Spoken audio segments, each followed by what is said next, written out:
I did a video earlier in the week where I shared with you my top 3 picks from the 60 stocks that I follow that I think are the major players in the AI semiconductor, artificial intelligence world that we're going into. And I'm looking at it from the first 3 years because I believe we are involved in a building of the infrastructure. And so the stocks that are going to do best are involved in that building process of creating semiconductors and data centers. And so I gave you the 3 stocks, Iron, AMD, and GTLS, which is charts.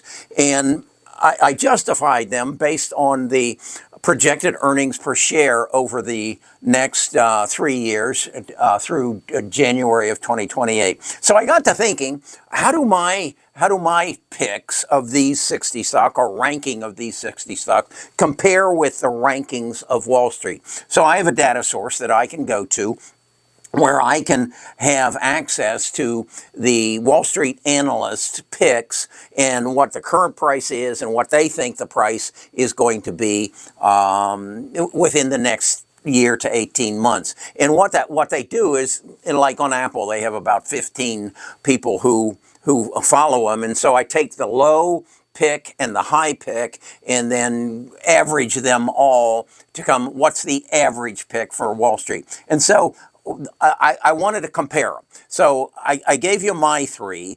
Now here's Wall Street's 3. And this was as of Monday. It was ACMR, Iran, again, my number 1, their number 2, and ACLS. ACLS, let's see, is my number 10, their number 3.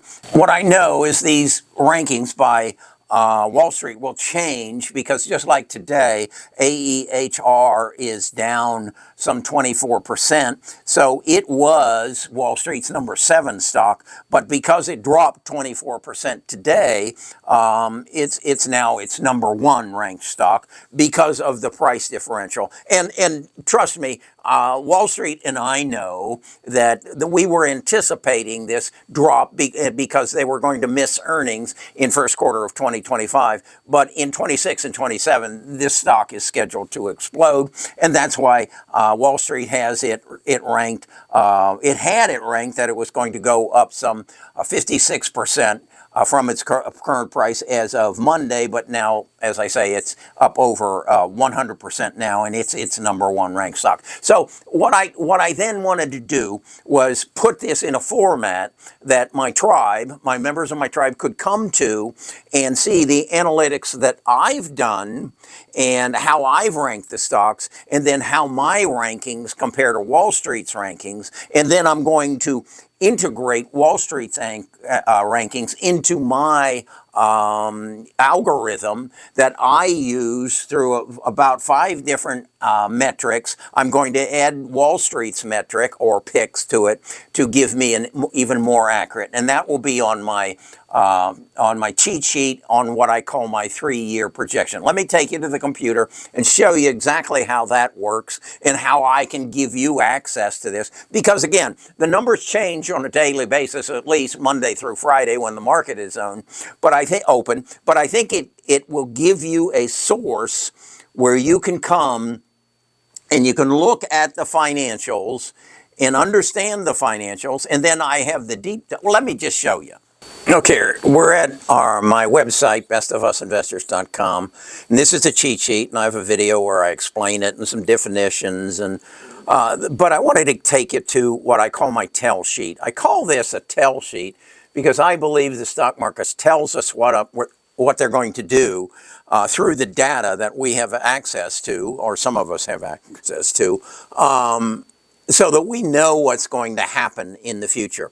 And I think it keys basically about projected earnings, what they're going to earn in the future. Because really, why is a business in business? A company's in business to make money. So if its earnings are going to go up and if its revenues are going to go up, well, then its price is going to go up. So all we need to know is which stocks are going to have a price increase as a result of revenue and earnings increase. And if we can gather that information and analyze it and then determine from its PEG ratio whether it's fairly priced or it's overpriced or it's underpriced, and compare that to its PE ratio. If we can do all that, we can figure out what the price is going to be in 3 years. Not today or tomorrow, because events deal with that.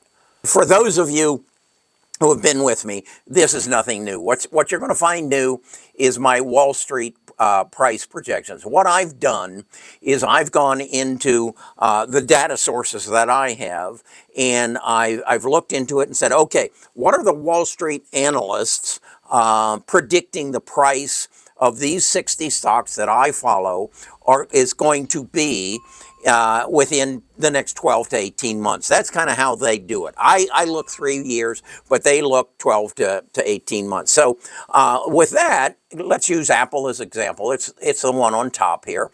They're saying, these analysts, there's probably about 15 of them that analyze Apple, are giving a high and a low, and then an average of them.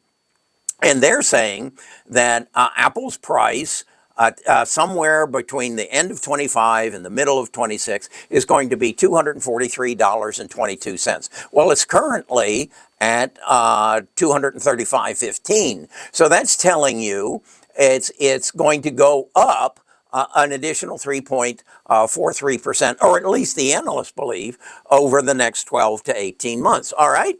That's good information. That's data. That's hard data, but it is an opinion. All right? Okay, so let's just drop down one, and you can see that's ACLS. This is a networking company for networking of the semiconductor, or no, the servers, and it is projected to be at $136 somewhere between the 12 and 18 months, and it's currently at 68. So that's saying it's got a 92% potential increase based on the data that the analysts are looking at and analyzing. Now, on my analysis, it's number 10 of my 60 stocks. It's number 3 for them. Here is Wall Street's number 1. This is ACMR research, and it's projected to be $31.20, and it's currently at $71.57. So that's how that ends. Now, there's something that's interesting about this. These numbers will change, such as my number 1 was, as I said, ACMR, but it's really not today. Today, number 1 is here, and that's ACHR. And as I told you, it was down 24% today because it missed its earnings. But what Wall Street and I know is this is a company that cleans wafers in foundries, and as the overall semiconductor business grows, and it is the elite and best system available to mankind at this time, its earnings are going to go up in 2026 by some 56%, and then it's going to go up by another 35% in the following year. So because the price came down, now AEHR is Wall Street's number 1 pick with a potential growth over the next year or 18 months of 114%. So that's how I do this. Now, I do want to come down and show my number 1 was IREN. This is a data center in Texas that works on renewable energy. It finances its growth by also doing Bitcoin mining. I know this because I've researched it. It's my number, as you see over here, it's my number 1 stock. It's Wall Street's number 2 stock with a growth potential, they're saying, of 85% in the next year and a half. I think it's going to be substantially higher. And here's the reason I think it's going to be substantially higher. If we go over here, we're seeing that its average growth of earnings over the next 3 years, average growth is 242%, with a PEG ratio of 0.38. that's ridiculously low. It does have a overwhelming PE ratio, but even with a 242, to get a PEG ratio, you divide the 242 into the 91.44, and you come up with 3.8. So that tells you that this stock right now is underpriced, and it's kind of interesting, even though the analysts are telling us that they're anticipating its price is going to go up 85% in the next year to 18 months. But the world doesn't know that. Jim Cramer isn't telling you that. Fox Business isn't telling you that because they don't dig into the data. They read what each other says. They don't really analyze. They literally don't know how to read financial statements, and they don't spend the time, and they don't have the time to spend the time. Analysts do. Analysts make somewhere in the neighborhood of $500,000 a year, and then get paid a substantial bonus if they're right, and that's all they do. They follow these. They put drones over Iran's data centers. They watch what they're doing. They watch they attend their earnings calls, as I do.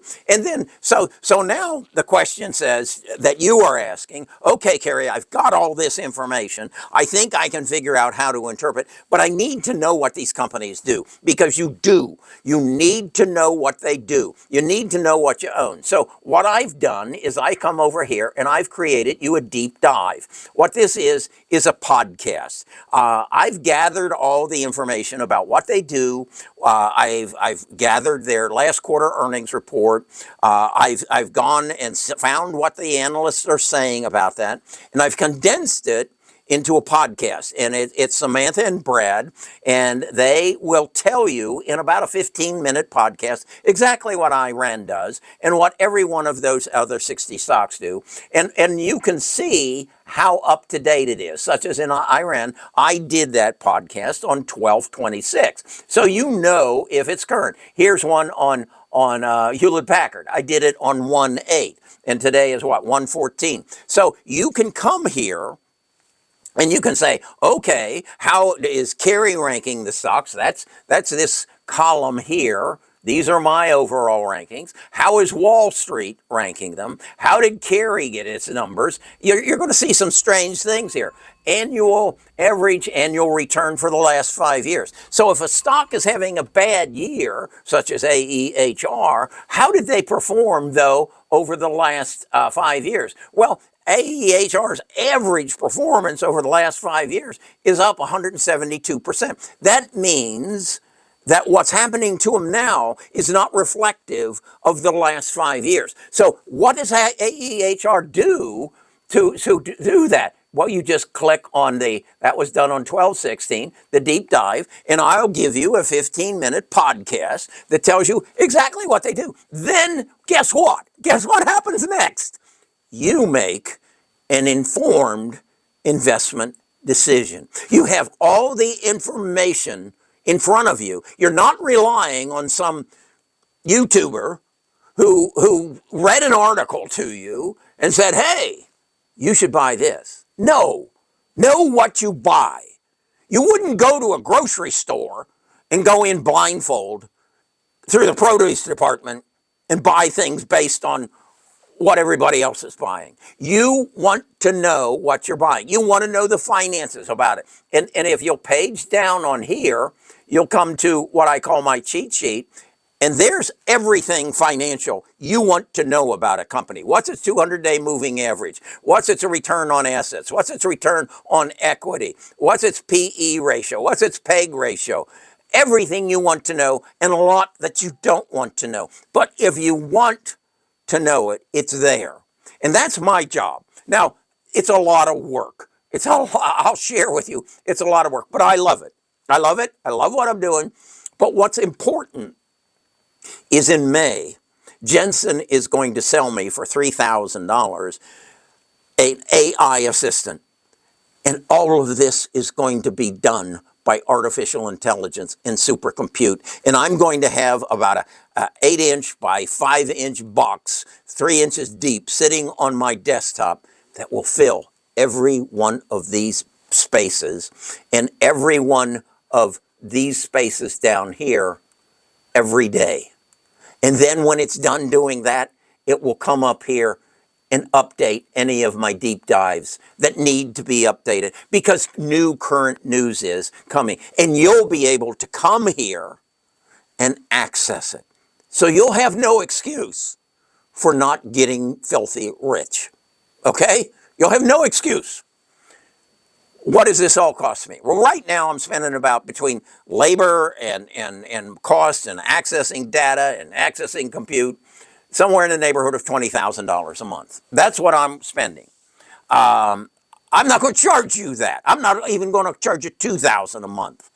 I'm going to charge you $19.95. And if I get enough people, if I get 1 million people paying me, rounded up, $20 a month, this is going to get as good, if not better, than any hedge fund you could sign up for 2 and 20. Now, if you don't know what 2 and 20 is, Google it. This is your opportunity. You're at a crossroads. Are you going to do it?